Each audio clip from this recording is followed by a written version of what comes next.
another VM like it might might slow down your own VM, basically because it's using a lot of the I/O, or maybe because even though the hypervisor is actually trying to prevent these kinds of contention, it is anyway might end up hurting your application. But then this might happen for a few milliseconds, seconds, and then afterwards you go back to the normal conditions.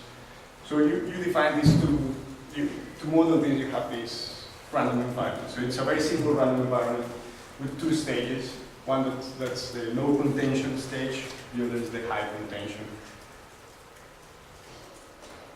So if you start with a base case, in this case, so we start from a base case where you have like no random environments, there are no issues, and then this you have two other cases. In this case, it's a random environmental breakdowns. So in a second case, you consider when there may be one of the VMs actually fail. Right? You have a number of VMs where your application is deployed, so one of them fails. Or you have another case where not only one, but actually two of them fail. And what I'm looking here is at the mean response time and at the response time distribution. So what you can measure with this is, even though this variability is something that comes and goes, right? So you go from one state to the other. It actually ends up increasing the response times.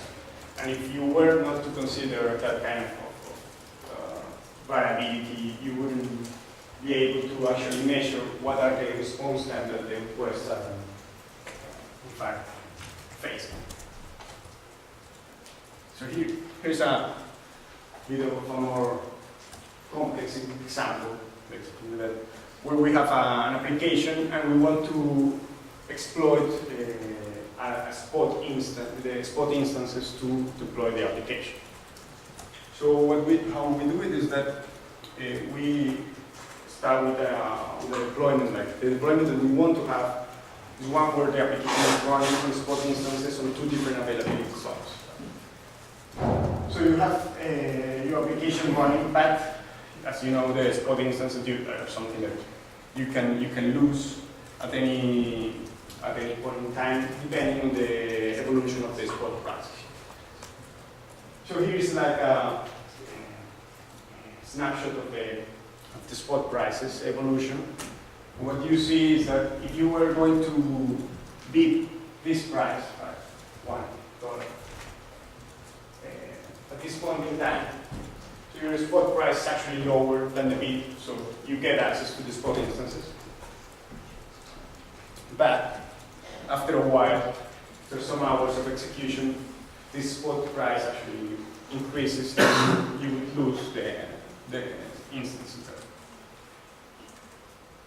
So this is exactly what we want to capture in this case. So you start from this condition, right, which is like what you would normally do. You would say, okay, I have my application running on both availability zones on spot instances.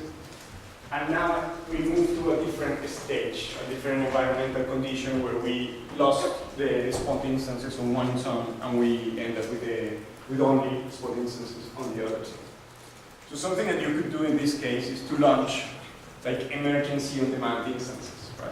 So before letting your application go down or something, you launch these on-demand instances such that you can end up with a deployment that uses both spot and on-demand instances. What's the whole point of this? That you will end up, what you want to do is you want to minimize the operation costs of your application, right? But you want to make sure that you don't hurt the response times and the availability of the application.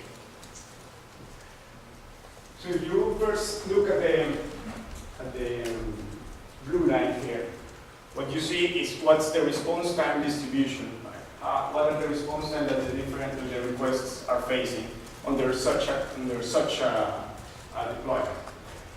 And you observe like how the different regimes, right? Like how you first observe here like first set of cases up to more or less 95%. So that's telling you that a first set, the 95% of the users will observe, will face this kind of response time.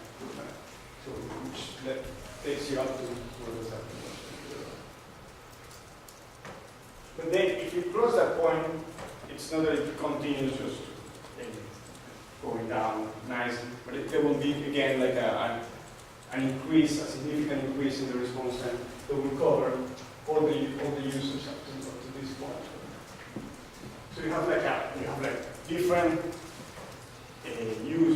users that are facing different conditions of the application. So for the first set, it will typically find the application with a large number of VMs, spot instances, and they will face like short response times. But then there will be others that will face an application that maybe is running only on one availability zone, maybe it's running only on the spot, on the on-demand instances. And there you have like a different kind of condition that you might have. Now what I'm doing here is that I'm changing the time to recover a spot instance. So you know this actually also depends on the application, it depends on the size of the snapshot of the VM actually.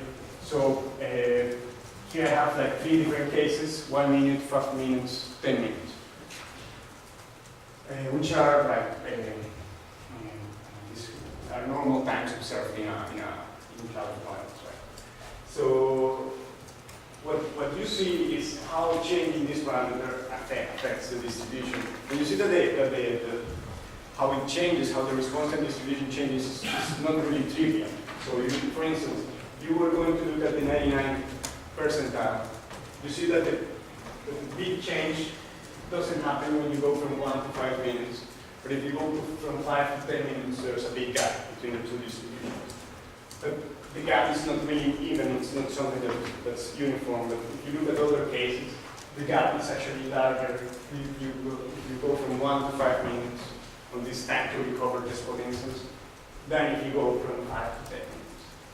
So this kind of information is something that once you define the random value and the application model, you combine these two and you obtain this kind of this description of the performance. So as I said before, Line is available. You can download the source code, the binaries, the documentation. Now Danilo will show you how you can use LAN without really noticing to obtain like optimal deployment options at the same time.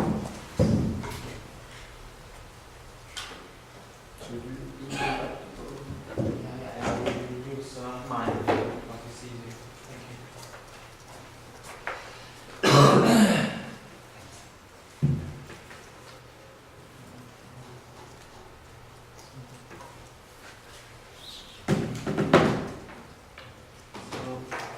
I will try to stay in half an hour, right? I should have half an hour before the lunch break.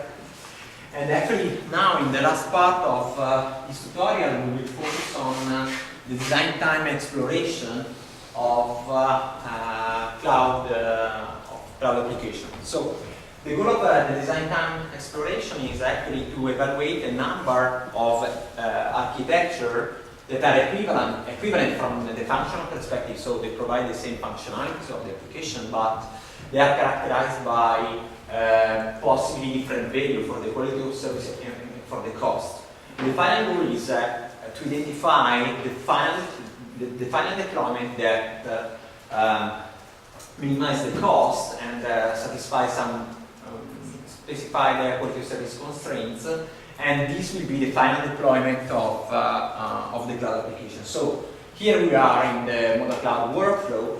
Actually, after defining the architectural model and identifying a set of candidates, cloud providers for the deployment, the goal is to identify this optimized solution that actually will be deployed into the target cloud through CloudML tool. demonstrated by Marcos at the beginning of today. So, which are the challenges in design time exploration? The problem is that there are a very large number of candidate solutions, and usually the underlying problem is a minimization problem. The underlying problem is NPR, so the number of solutions could be exponential, and so it is impossible for a designer to explore this huge design space, and this is why tools are needed in this direction. And moreover, even if you just consider the cost assessment of a solution is complicated because providers are very, very heterogeneous. Some of them has a kind of hosting, outsourcing model, and then you pay just for the number of users or number of connections to the servers, while some others have very, very fine-grained cost models, so it depends by several metrics. So even evaluating the cost of a solution in a multi-cloud scenario is a complex task. And finally, we know that the one nice property of cloud solution is that we can adapt the configuration, the running configuration, according to the workloads. And so we can scale up and scale down resources, but then this exacerbates the problem of design space exploration, because usually in traditional system, in enterprise system, you just consider the size and the capacity of the system at the peak workload. While here, if we have a provider that has a building model of 24 hours, of